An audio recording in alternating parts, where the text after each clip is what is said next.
Uh, Quite youthful wine here. There's a hint of blue purple on the core. No evolution on the rim. Attractive notes here. Rather modern style with a hint of new oak and mostly dark fruit like plum, cassis.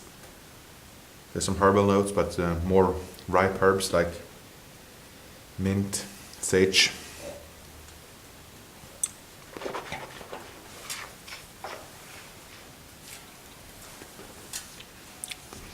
Palate is very youthful, but attractive for its juicy fruit, underlined by a nice fresh acidity.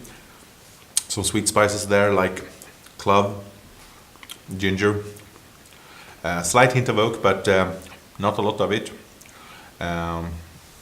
In terms of texture, it's I'd say quite drinkable already, despite its use. There's a backbone of tannin, but well integrated, I would say, and